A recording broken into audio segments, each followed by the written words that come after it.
Hello everybody and welcome. I'm Terry Ryder, founder of hotspotting.com.au, and today we're going to explain why we think you should get ready for the 2023 resurgence in property markets.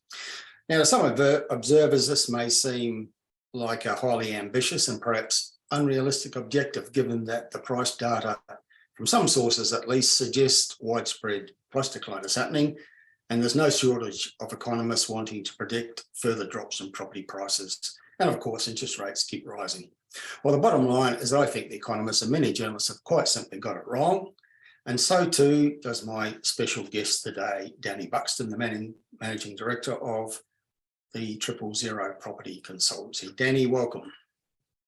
Thank you, Terry, and looking forward to our conversation today. As we discussed, we'd like it to be a conversation. And a big welcome to all those who are, watching this webinar, whether you're watching live or a recording of. Looking forward to talking about it because we do believe that now is a great time to be buying, despite what we may be hearing in the media. So looking forward to the opportunity. Yeah, I certainly concur. I think it's 2023 to me is a time of opportunity for property investors from all sorts of respects, and we'll be talking through a lot of that today. I just encourage people out there watching and listening to give us your questions and your comments. You can do that by typing into the chat box or the Q&A panel, and we'll get to as many questions as we can. We'll deal with some of them as we work through that are pertinent to what Danny's talking about at the time, but mostly we will deal with questions and comments in the final 15 or 20 minutes of the hour. So Danny, if you could perhaps share your screen, and we're going to talk through some material that you're going to present. Will do. There we go. So again, today we are talking about just the resurgence of what we see in 2023 and the opportunity that exists for those who want to invest in property. And obviously just a quick definition of what resurgence really means, and an improvement, recovery, rebound, revitalisation, renewal. It goes on. Obviously, today is just really general information. It's a discussion. It's always important before you do anything that you seek independent advice, whether it be through your accountant, through your financiers, through those. I'm really big, and we'll talk about this at the end, of building your team of people around you who can work with you. And as always, that's something that we would love to be a part of. And we do have a special offer at the end of this presentation that we'd like to give to those who are involved and listening to this presentation. So a couple of topics that we're going to cover off on, which Terry and I discussed, is obviously just understanding media reports. And I know there's been a lot of, if you follow Terry, which I hope you do, and if you don't do, you'll see there's a lot of commentary around the media and understanding the market, and understand there are markets within markets and the data, and being able to look through that data. We are in a housing crisis, and we're going to talk about that and why now is it a good time to be buying. I think by housing crisis, you mean a housing shortage crisis? Well, we have a housing shortage crisis, both in rental, but also we're actually got a real supply and demand issue. So we're going to talk about that. And unfortunately, the housing crisis that we're seeing, particularly in the rental market, is not going to go away for some time soon. And there are a number of reasons that is happening. And where we see some of the markets, we're going to just touch on some of the markets that we're looking at. Everyone's different. We love it when we talk to clients and we're able to understand where they are and what they're trying to achieve and what their plan is, and then being able to go and identify the best place for them to go, rather than someone saying, I want to buy here, find me something here. It's to me, investing is all about making money and making an informed decision based on the research and the true data that's there to see you, grow in your future wealth creation. And then we're going to have a Q&A time as what we discussed. So obviously, Terry, we see a lot of stuff in the media. I know you cover off on this a lot. It just amazes me, the stuff I see and read. In one paper just the other day, I saw something about that the ocean levels are going to rise by 4 meters. And then at the same time to another article about the fact that the oceans are drying up and areas like Venice are having a massive issue where all their canals are and the sea levels are dropping. So again, it's all about clickbait and what sells. I don't know if you want to comment on that, but I think it's what they think sells. I think they think that negative sensation sells. And what strikes me about Australian media, in days gone by, there used to be quality media and there used to be tabloid media, but now it's all tabloid. Even the formerly serious newspapers like the Financial Review and the Australian have gone tabloid.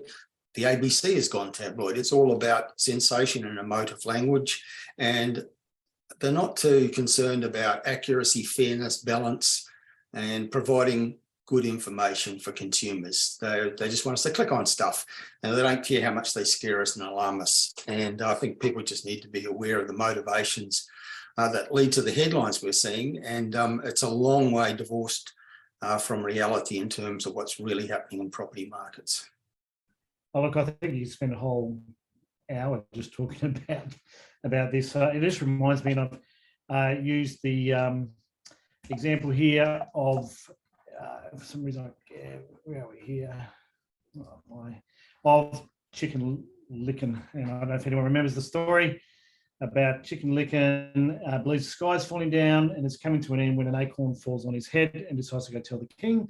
And to me, I think that's really the media in many ways is just creating this hysteria, as Chicken Licken did with the farm animals. I think there's a lot of people who are making decisions based on what they're reading in the media rather than actually looking at the actual data. A perfect example, Terry, I saw an article in our local press talking about Sunshine Coast property drops 11%. I thought, wow, I haven't actually seen that. And then look, there are areas, and not saying that property markets haven't softened in places, and in certain markets there's certainly been the case, but 11%. And then I actually looked at the data and where they actually got the information and realised I found where the data came from. It was actually talking about listings had dropped 11% from this time compared to last time, not values.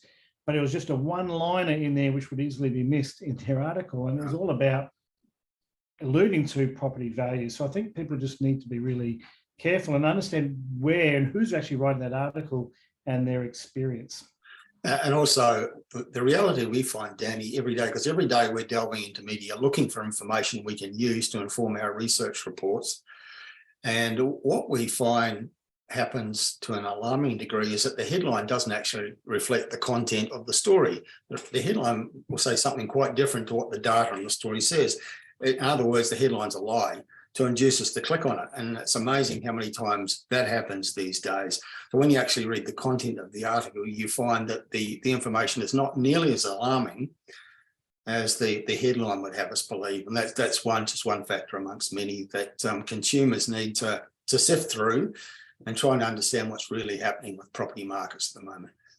And I'm sure most of your listeners and those who subscribe to yourself and certainly our clients as well know that, I mean, anyone knows that the media is a lot of sensationalism there. And we saw this back in 2020. We saw this alarmism, we saw these headlines, we saw these things about property prices are going to drop by 40%. Now, I don't think we are in the same market as what we were as we went into when we first went into the pandemic, but there's a lot of similarities there with a lot of fear, FEAR, false evidence appearing real, and people just sitting on their hands and just waiting. And unfortunately, those people that will wait will miss out on opportunities that exist. And it also goes to that question where we often talk about in the media about one property market. And we know that there's not just one property market. There's geographical property markets. Southeast Queensland, you have slightly different markets, and even in a specific area, you also have what we call, and it's important for people to understand, we have vertical markets as well. And just in conversation with a number of our valuers locally here, and we talked about what we're seeing, and we are seeing there has been a softening, particularly in that middle market, in that, I don't know, 1.2, 1.5 to $2.5 million, where people have perhaps had a property in the lower end, have made some good money, have sold, and perhaps extended themselves a little bit more than they should. But interestingly enough, even in that case, most of those owner-occupiers just tighten their belt. We are seeing listings are still very, very low, which comes down to a supply issue, which I'll talk about a bit later. Your high-end property market, your $4 or $5 million plus stuff, it kind of on its own different trajectory at times. But it's your affordable, bottom quartile, that everyday house that is affordable. That market is a lot more resilient, and in fact, that's where we see great opportunity.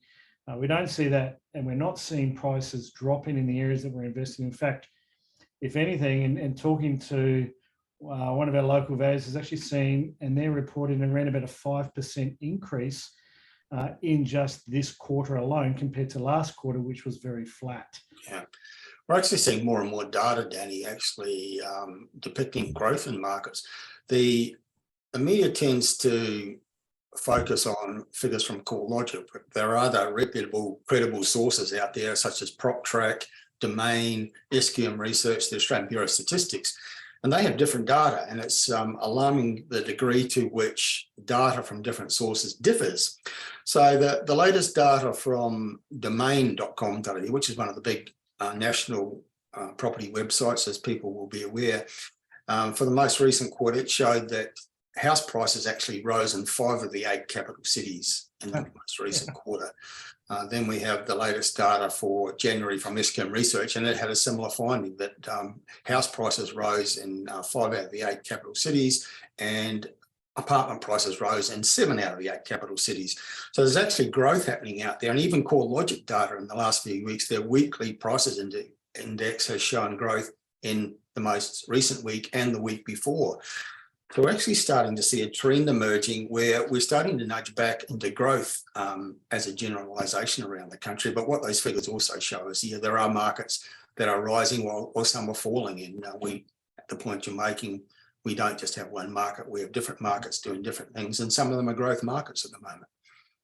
And it really is important for people to understand there are markets within markets, and then really to be able to make that informed decision based on the actual data. And it is hard because data will always be skewed.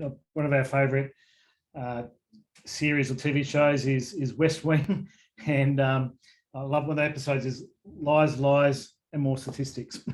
and a lot of people can create data to say what they want.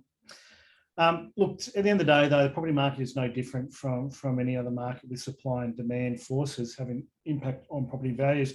This is literally taken out of the recent monthly review by Herald Todd White, and particularly from the Sunshine Coast, where they say the interesting thing about the current situation is typically any significant softening of values is normally accompanied by rising unemployment. And at the moment, we are near full employment, although we see a slight adjustment there. It is all a little bit confusing. And I think the most important thing is the underlying market drivers are still in play, with the lead indicator being that the rental market continues to be extremely tight.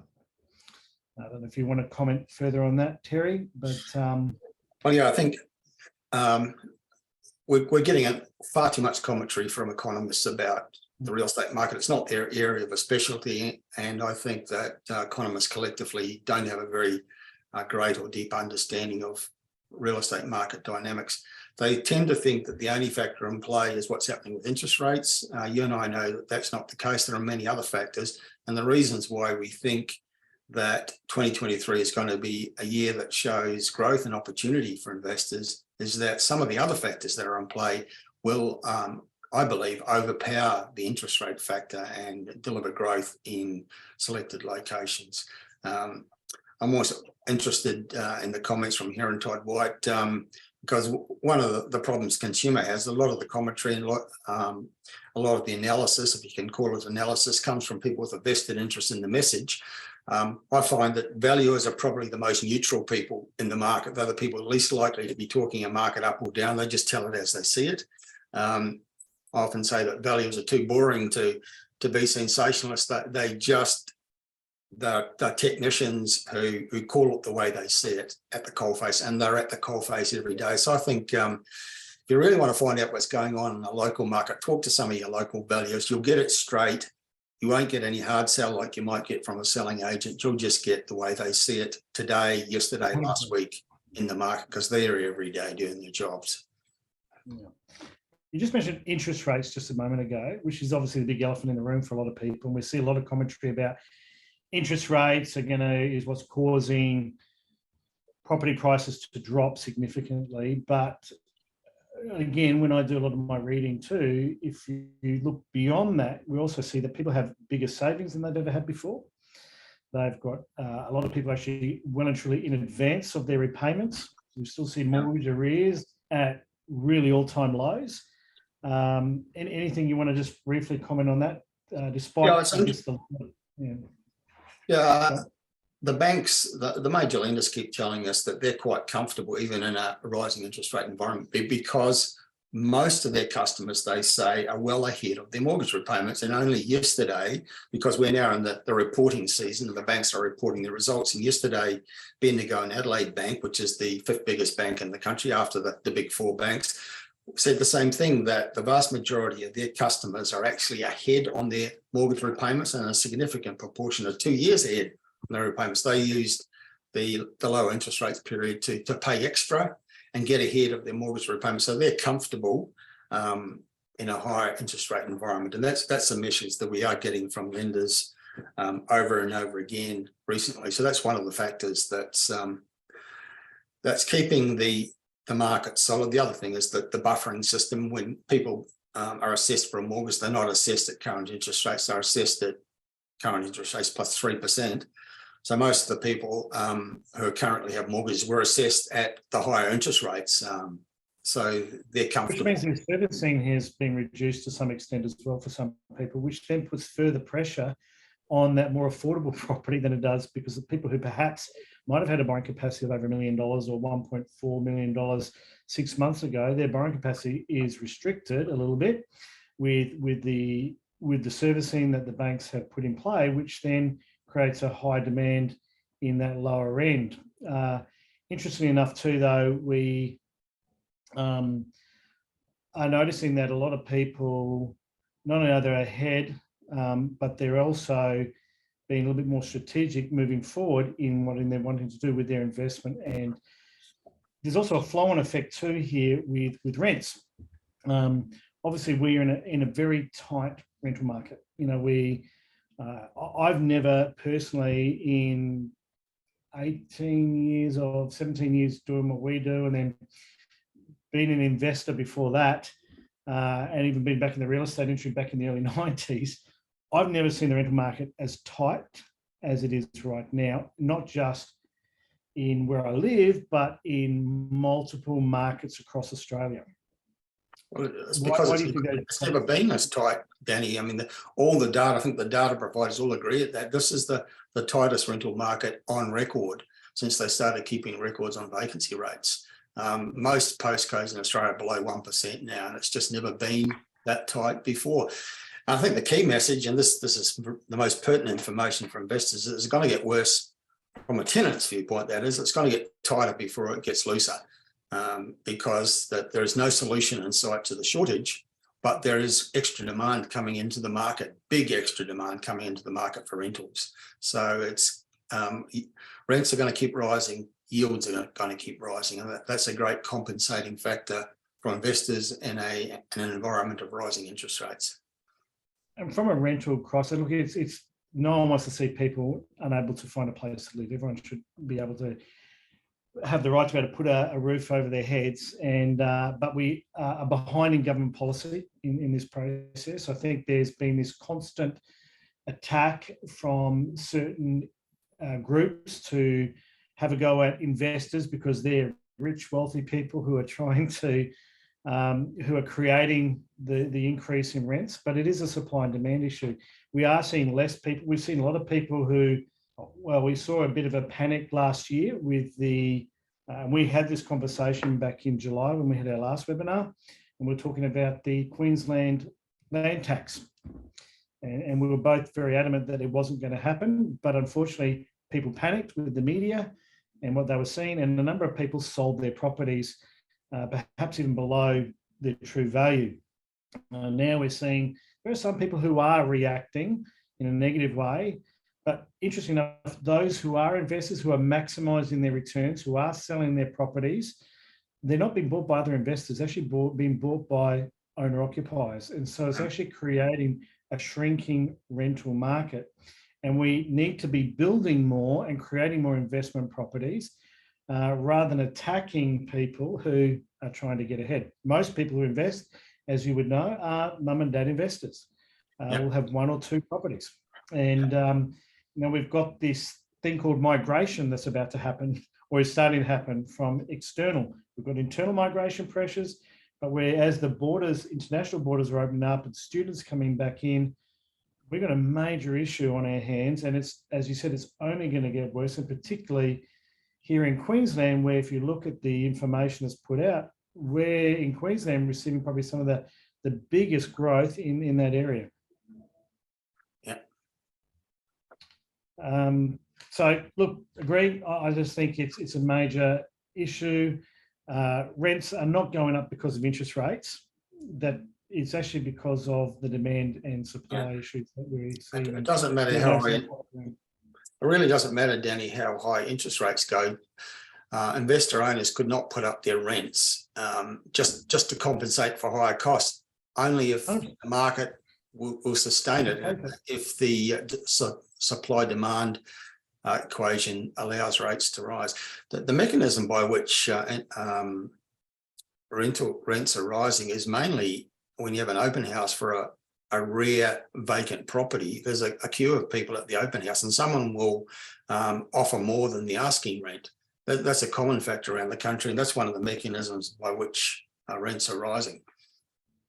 Yeah, look, we're even noticing firsthand through our property management arm that a lot of the time we don't even have the opportunity to advertise a property because we've already got people who are lined up who are waiting for the next one to come up because they've missed out on a particular property. And so our days on market is again the lowest it's ever been. We're well below 1% in what we're doing. So I guess it comes to the question: is now a good time to be buying property? I'm always of the view it's always a good time to be buying property if you're smart and you're wise with where you go. And if you talk about why now, for me, the supply and demand issues are very, very strong, particularly in that lower quartile, in those more affordable properties. We've got real estate listings. You know, if you are in a market where we're seeing prices that are falling and we're seeing this massive drop that some of the media like to portray, we would see a significant amount of properties hitting the market.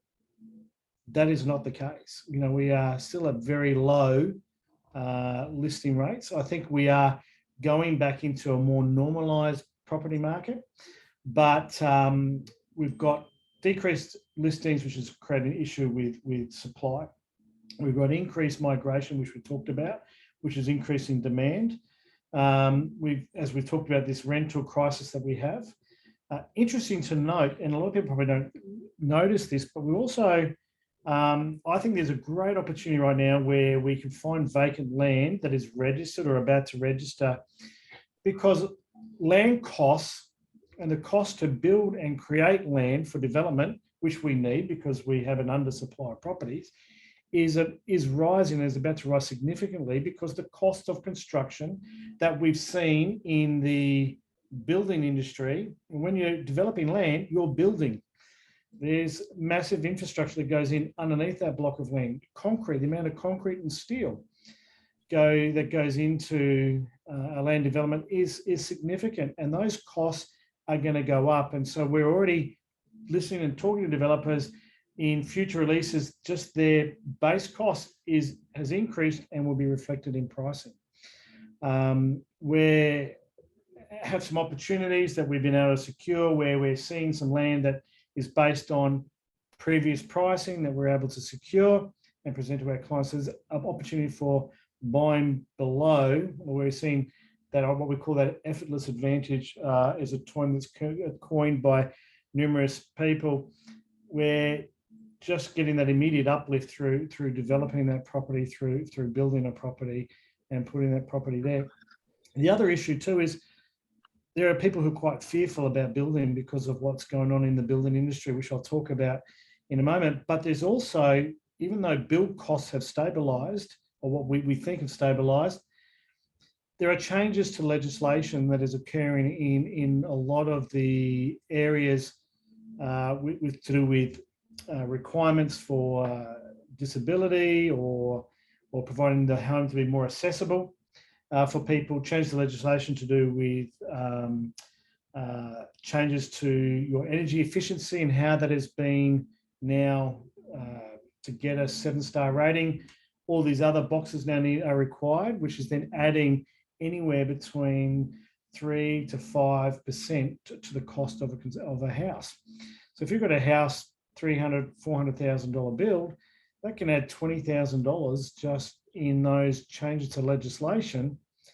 So we have our government all talking about building affordable properties, but then they're actually putting in legislation that's pushing the cost of the construction up. And so, that's a never-ending story, isn't it, Danny? With government changes to the laws, they always add to the costs of new builds, and that's why we have a housing affordability problem in Australia fundamentally. Yeah. So for us, obviously, as your viewers would know, we're very big on new property. That's what we do, and we'll talk about that in a bit. But there is real opportunity there, and we're seeing immediate uplift for some of our clients where we're able to buy what we call below. But again, property is always about the long term. But when you buy, it's very important that you get the right area and you invest in the right place. A lot of people buy with emotion. They buy with their heart rather than buying with their head. And so there's a number of key indicators that you need to look at. And one of those places that we rely on significantly, not just talking to our local valuers or valuers in that area, but your reports, Terry, are based on factual information with no hidden agenda in that process. And so where now? For us, the factors don't change where we look. You've got to look at the demographics and the population growth. You've got to look at the economic and the employment growth, which obviously leads to wages and ability for people to afford property, both from a rental perspective and a purchasing perspective. Infrastructure. I don't know how many times we bang on about the infrastructure, but following that infrastructure growth, both private and government infrastructure. And again, obviously that's supply and demand. So you've got to look at those multiple growth drivers. And we all know what happens when those who invest, and I don't call it investing, I call it speculating in those economies where they don't have a single economy, for example, a mining or resource town. So for us, some areas that I've just picked here that we really like, Adelaide. We just think Adelaide still has a long way to go, and it's actually one of the strongest markets when you actually look at the real data that's coming through.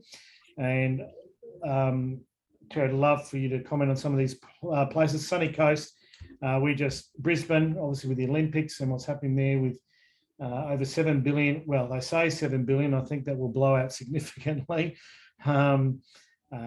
Gympie, Wide Bay, is often missed. I know, again, in a lot of your reports, you talk about Hervey Bay and Bundaberg, Cairns and Townsville, great opportunities. I don't know if you care to comment briefly on that, Terry. Certainly, Queensland is very much top of mind for investors now that we've got rid of that land tax bogey that's been cast into history. People can feel a little bit more confident about investing in Queensland. A couple of crucial bits of data which point to Queensland. One is the population data. For the last 3 years, Queensland's been the population growth leader of the nation in terms of the states and territories, particularly last year. A lot of people have left the biggest cities, have been moving to smaller cities and to regions. A lot of that internal migration has gone to Queensland. Queensland's also getting growth from overseas migration and from natural increase. And it's in terms of population growth, it's Queensland first and daylight second. The other thing that stands out for me is we're always interested in what's going on in economies because we think that real estate markets are local in nature and they arise out of local economies. The latest State of the States report published by CommSec, which they do quarterly, they rank the 8 states and territory economies from 1 to 8 based on a series of metrics. Queensland, #1 strongest economy in the nation. So you put that together with the population data, the lifestyle factors, the affordability factor. Many roads right now are leading investors to Queensland, and some of those locations you mentioned, highly favourable: Townsville, Bundaberg, Rockhampton. We also like Toowoomba a lot, a little bit west of Brisbane. Yeah.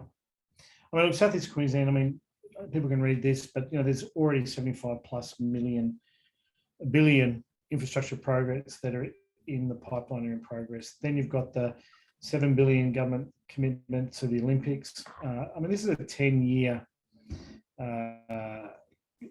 infrastructure program that's happening, and there's creation of 91,000+ jobs over the next 20 years. So, I mean, obviously, it's a no-brainer. There, obviously, Sunny Coast for us, highest performing residential market. It's one of the highest performing markets in Australia. Very tightly held rental market. You've got a population which is going from around about that 380, 390 to 580+ in a time which actually a lot less than that. That number there of 2041 has been drastically reduced in some recent data that we've looked at. And they're talking about a new suburb every year just to keep up with demand. And obviously, we're not developing enough property to meet any of that demand. And so, interesting enough, I just read yesterday, SQM Research predicts Sunny Coast will grow by more than 12% over 2023. So, which is a little bit opposite of some of the stuff that we hear about in the media. And a government report focused on South East Queensland, which was published this week, talking about how much land there is available, considered to be available by government for development, but identifying the fact that only actually about a third of that land is actually developable for various reasons, because there's covenants and constraints on so much of the land that more than well over half the undeveloped land is not actually available for development in Southeast Queensland, which is the population growth nerve centre of the nation. And then you overlay that with the cost that we talked about for development in itself is just going to create further pressures. As we talk about infrastructure, people can obviously get access if you want to copy these slides to mull over and read in your own leisure. Just please contact either Terry or ourselves at 000property.com.au, or just Google 000 property. But look, large infrastructure projects are super important, and we see that, as we talked about, in South East Queensland, Wide Bay, Cairns, Townsville, Adelaide, and follow that infrastructure trail. A couple of case studies, and I just want to run through a couple of these just to give people what's been happening on the ground with our clients and what we're seeing. We actually have a package we've been able to secure for $745,000 this month. It's here on the Sunshine Coast. The land is registered and it's ready to go. We're achieving already $725 a week rent, or $700, $725 already right now for similar properties. At completion, we see this compared with other properties that are at the moment that are like for like, same build, same design, around that 820, which is very similar to the numbers that we're talking about with HTW. 75,000 uplift straight away, 10% increase in value. Now, I'm a believer property is about the long term. It's not about just buy and make as much. I mean, great, we want uplift immediately, but we see that uplift there, which I guess gives certainty to our clients. And we're in an area there where there's massive undersupply and demand. Another one in Kalina Estate in Springfield. These are clients of ours, and actually came to us through yourself, Terry, and Stephen and Barbara. You probably have spoken to them on numerous occasions. Wonderful family, and we've been working with them. In January this year, we sourced a property for them in Springfield. The land registered in June, $610,000 package. Now, our plan was for this property to hold for the long term, but as all plans, things change. There's an opportunity came up. Even though we had a good yield there, we received a phone call off the builder sign from someone in the area who wanted to purchase this property, or it was just ticked every box for them with what they were looking for. And we're able to negotiate off market for our client a $785,000 sale, which went unconditional literally within 24 hours. That's a 28% increase in 12 months. And this is in a market where, again, we're hearing doom and gloom. People aren't wanting to buy. This is a significant uplift. And the great thing here too is your capital gains tax. Yes, our clients are going to pay some capital gains, but it's only it's for 12. It's only a 50%.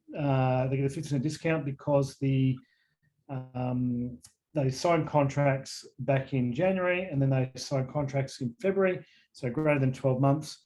And so they qualify for that 50% capital gains tax. Important for people to understand, it is actually from contract signing to contract signing, not from when you settle on the land and own that property. So big plus there. Adelaide, another area there for some clients in Gawler, in Everton Gardens there. The land is about to register where we secured this land. Again, valuation of completion at 560. So again, a 50% immediate uplift and a really good, strong rental yield. And we actually believe those rents will continue to grow. By the time that house is complete, will be higher than that. Again, ticked all the boxes because of the area, the infrastructure in the area, the location, schools, shops, transport, and significant employment hubs within 15 minutes, 10, 15 minutes, and also immediately in that area. Looked at one in Cairns that we're looking at the moment, which we really like it from a yield perspective. Look, Townsville and Cairns, you can get some great yields by buying and developing and building the right property in the right place. What we like about this one, it's a dual key, a dual occupancy. And so from an affordability, you've got, I guess, two different tenants that come in, and it's affordable in an area where we're seeing increasing rents. And again, just close to the Cairns South State Development Area, which is creating thousands of new jobs. And it's an economy that is very strong. Townsville as well, and very, very similar, as we've discussed. I do want to note, just got a little plug here, we're very big on making a difference in our community as well. And we've talked about this in our previous webinar. You can get some more information from there or contact us. But we also have the opportunity to do social housing and partnering with some of our builders and developers like Stockland in releasing land specifically for people with need. And we're just completing a couple of those properties, and they're already got leases in place, and we're talking long-term leases, which is a great way forward for some of our clients who just want that security and that knowledge that they're not only making a difference, but they've got long-term tenancies in place. Before I go any further, did you want any comments, Terry, on any further commentary on areas? I'm sure there'll be people who have questions, and we'll probably cover that off in our Q&A. Yeah, I mean, there's some questions coming in about what about Perth, for example. I mean, we can't sort of cover in detail every location in the country in a 1 hour broadcast. We're just presenting some of the possibilities, but certainly Perth is a market that's one of the strongest in the country at the moment. It's getting a lot of investor demand there. It's the most affordable capital city in terms of the median price for houses at the moment. Very low vacancies. The Western Australian economy is strong and growing. And so there's good possibilities in Perth and also in regional Western Australia and some of the major regional centres, not the mining centres. Adelaide, we've talked about. Regional South Australia has growth outside of Adelaide as well. There's growth prospects right around the country. Darwin never gets talked about. And it's a market that's very, very solid at the moment with good, strong sales activity and the highest rental yields in capital city Australia. So there are other possibilities, but we're just presenting some of the options here today. 100%. And for those who want that to get into the nitty gritty, just get in touch with us, and we're happy to have that. So we talk about building.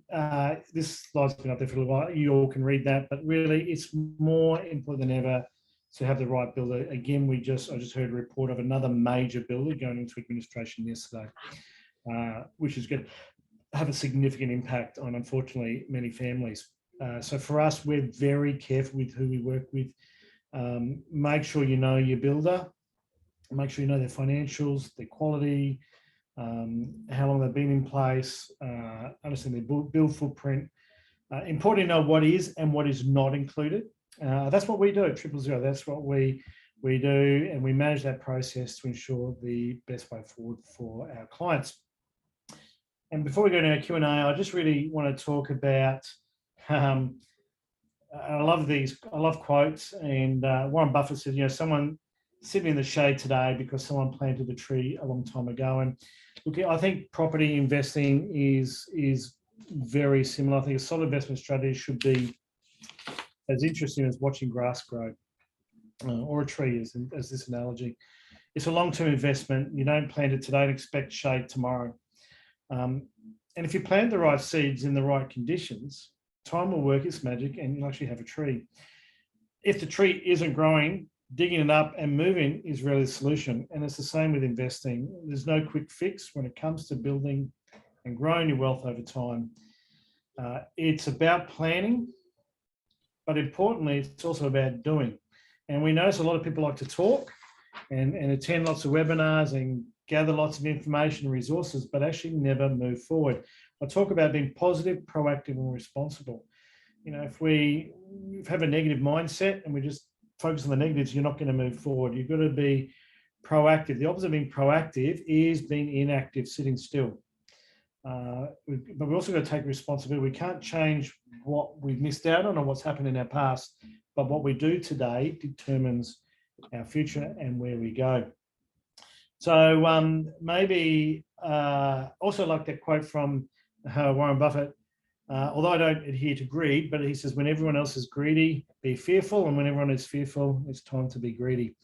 And I think be counter-cyclical in the way that you operate. And certainly right now, I had a meeting, which was talking offline before, with my financier, looking at how what I can do in wanting to buy another project every year, like to continue to add to my portfolio. And we're looking at that now.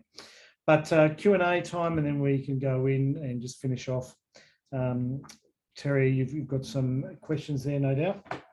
Yes, I encourage everybody watching and listening to give us your questions. Type them into the chat box or the Q&A panel. Either will do. They will show up, and we'll get through as many of your questions or comments as we can in the time that we have left. So don't waste that opportunity. Now, Dallas is just asking if you can get a copy of the presentation. Everybody who has registered for this event, and I assume you're watching today, we assume that would indicate that you have registered for this webinar. Everyone who's registered will receive a copy of the presentation. So that goes out to everybody. Not everyone who registered is able to watch live, so we do send out a copy of the presentation in the next 24 hours or so to everyone who did register. And Dallas, if you want a copy of the slides, just contact us at invest@000property, all one word, in all words, 000.com.au, and we'll send you a copy of the slides, or just jump onto our website. If you just Google 000 property, doesn't matter if you put the numbers in or not, 000 property, you jump on our website, fill in the form, and we'll send you the slides. Just make sure you mention the Hotspotting Terry Ryder, so we know where you've come from. Okay. All right.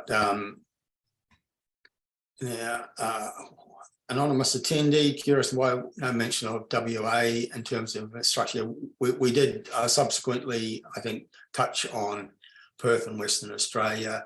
As I mentioned, I think Perth is one of the strongest and most popular markets for investors at the moment for a variety of good reasons.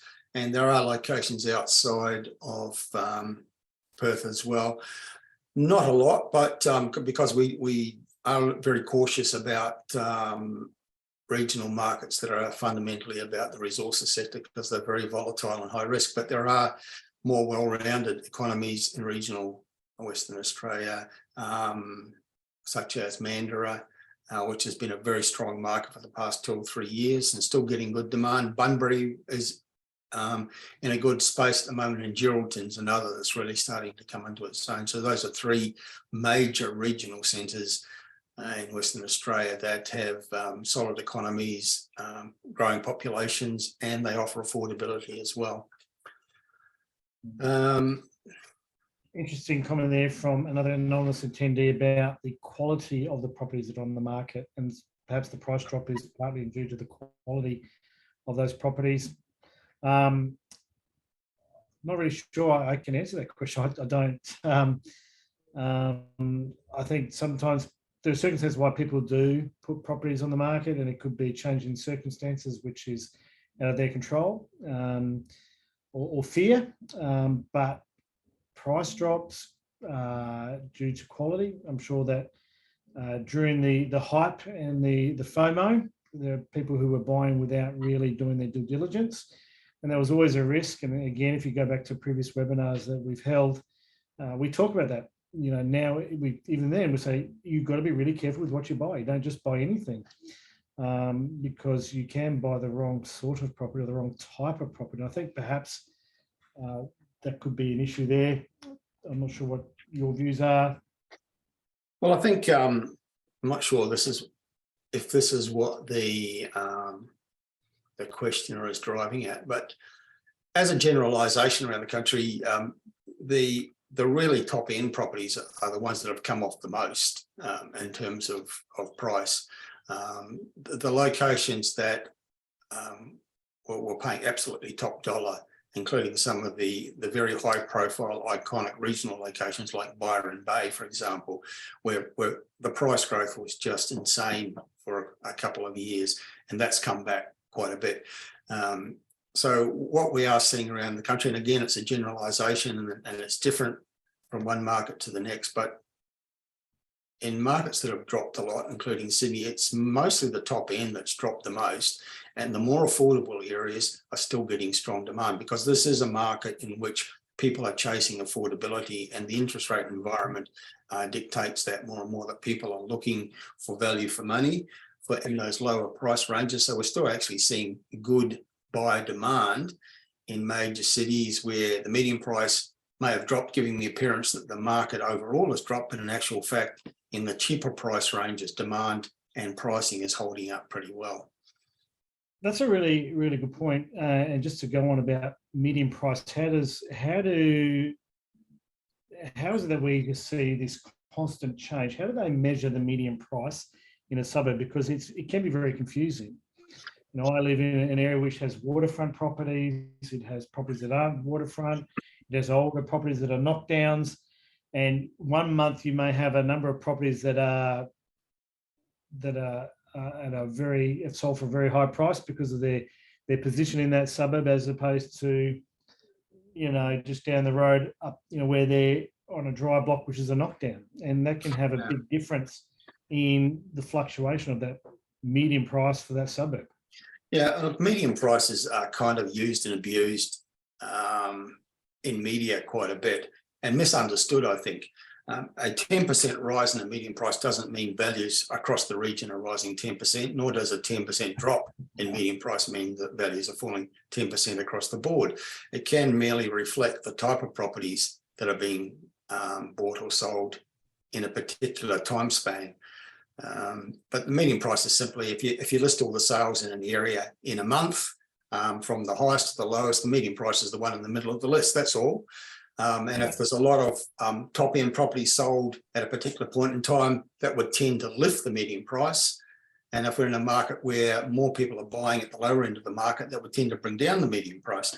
So that's the kind of market we're in at the moment. And so it's giving the impression that values are falling in Sydney, according to the core logic figures, more than 10% in the last 12 months. But that doesn't mean values, the median price has dropped that much. Doesn't mean values across the board are falling 10% in Sydney. There are still parts of Sydney where values are actually rising. Oh, absolutely. And so that's something that needs to be kept in mind. Gary's asking, do you guys have a rental yield percent you use around the country as a guide to determine value and assess a proposed investment property is priced right? Look, I mean, I'll let you comment on this, Danny, but I think in commercial property, the yield tends to dictate the value, the sale price, a lot more than is the case in residential property. Would you agree with that? 100%. Commercials looked at very differently, and when you do a commercial valuation, if you do that from a valuer's perspective, it's all yield focused, and that then determines what that property is worth. And again, depending on what's happening in the market, will determine what percentage they're going to be looking at from where they dictate the value. For residential property, obviously getting that balance between growth and yield is always a challenge. And if you've got someone who's very growth focused and really chasing that aggressive growth, you may forego a little bit of yield to get that. I think we are in an interesting time right now where we are seeing growth and yield both working together. Yeah. It creates a really unique opportunity, and hence why I think there's that opportunity and a resurgence for smart, astute investors. For us, we always, rule of thumb, we always try to get around about $1 per thousand if we can. So around about that 5.2% yield. And if we're getting around about a 5% yield for us, it creates the opportunity where there's the affordability factor for our client from investment and holding that property. But be careful you're not just chasing yields, because you can go into an area that might be promoting yields, but and we saw that in the resources where people were in resource towns, mining towns, were chasing really big yields. And then when they did look at all those other factors, which we talked about with long-term infrastructure, multiple jobs, scenarios, and the like. So, but around about 5% is where we like to see. And the question from Elisabetta kind of speaks to what you've just said. I think she's asking the high rental areas like Darwin and Cairns. Townsville also put in their list as a city where you can get very good rental returns on houses. Are they also high capital growth areas? And you've just alluded to that. Buying in the right places, I think you can have a nice mixture of both. You can get a good, strong rental return to compensate for higher interest rates, and also be in an area that's got the credentials for capital growth. Yes, I'll let you comment on that a little bit further, Danny.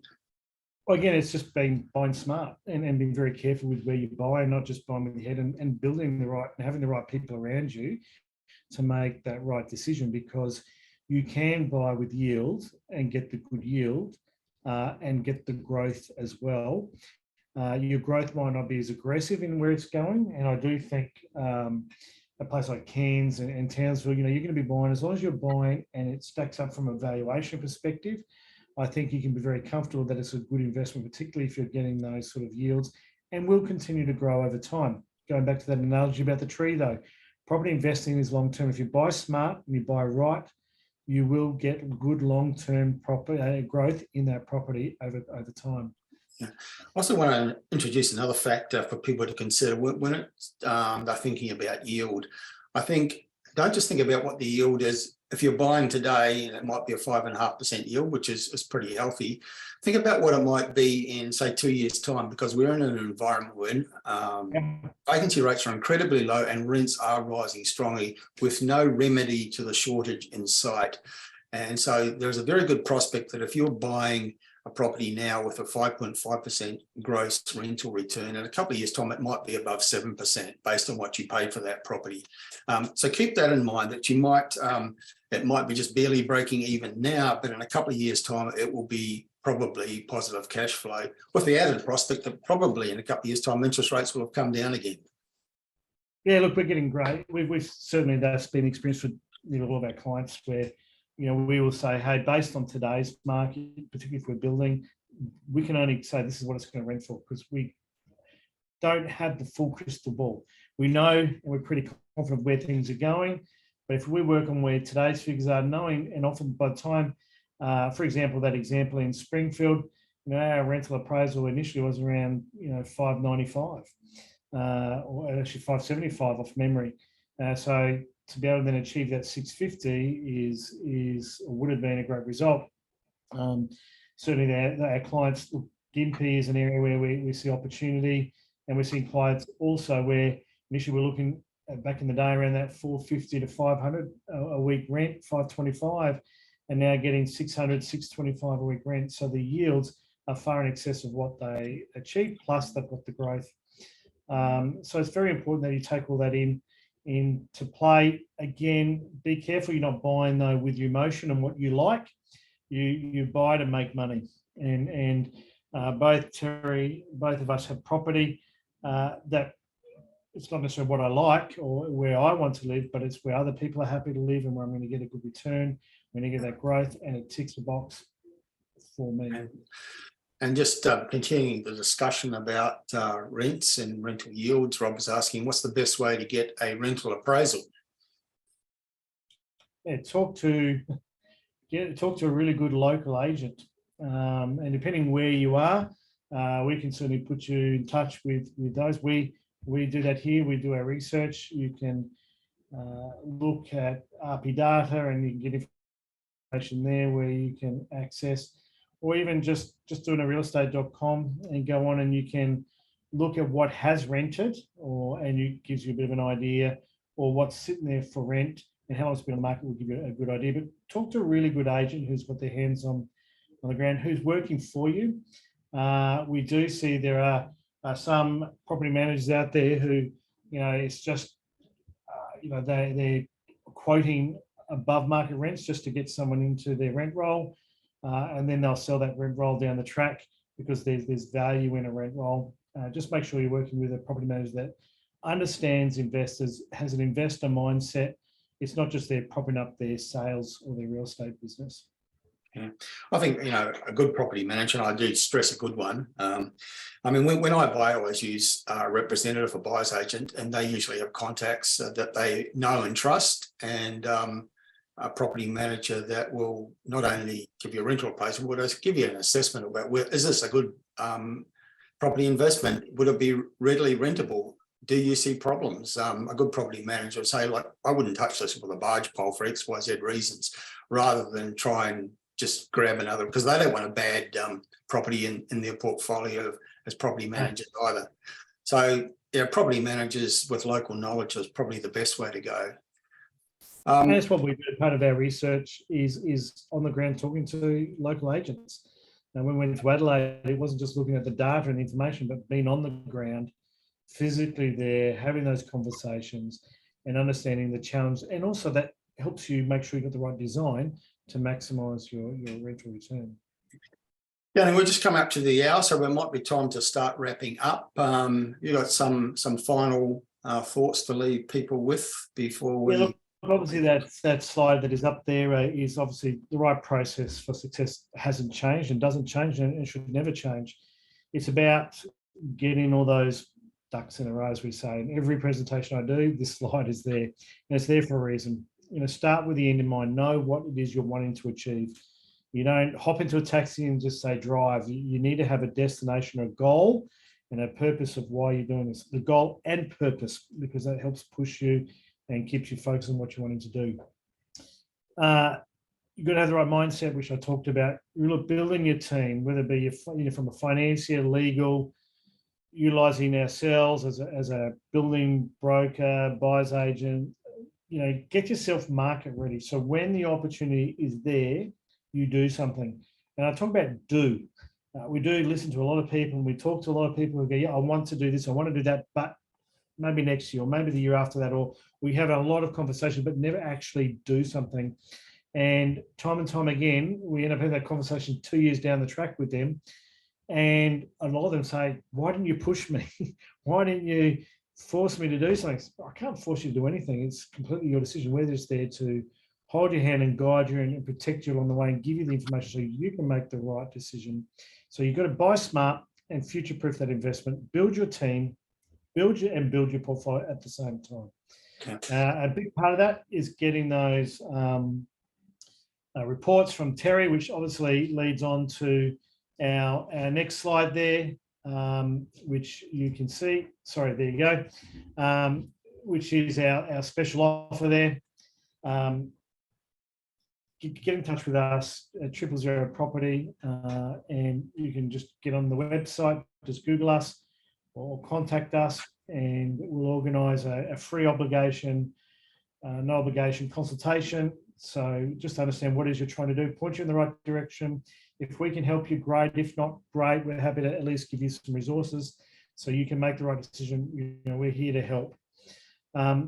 We also have a special offer too, where if someone does utilise our services and we're able to build and help you build your wealth through property, then we also want to gift you a 12-month subscription to Terry Ryder's Hotspotting Premium Gold membership, which is valued up to $2,000.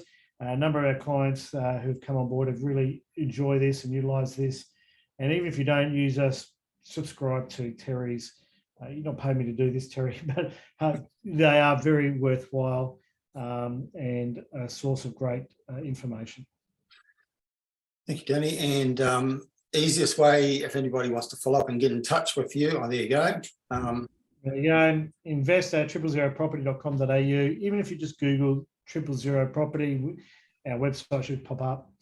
Or just give us a call on that 1300 897, which is TZP 000 property 000. Okay, jot down those contact details, either the phone number or the email address. I think the most important thing that you said in the entire presentation, Danny, was investing in building a team. I think that's the thing that too many investors neglect. Willing to invest in real estate, but I think before you do that, you've got to be willing to invest some time and money in building a team and getting the right advice and the right information.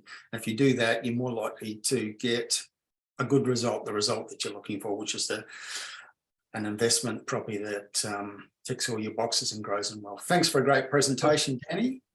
And we'll do it again soon, I hope.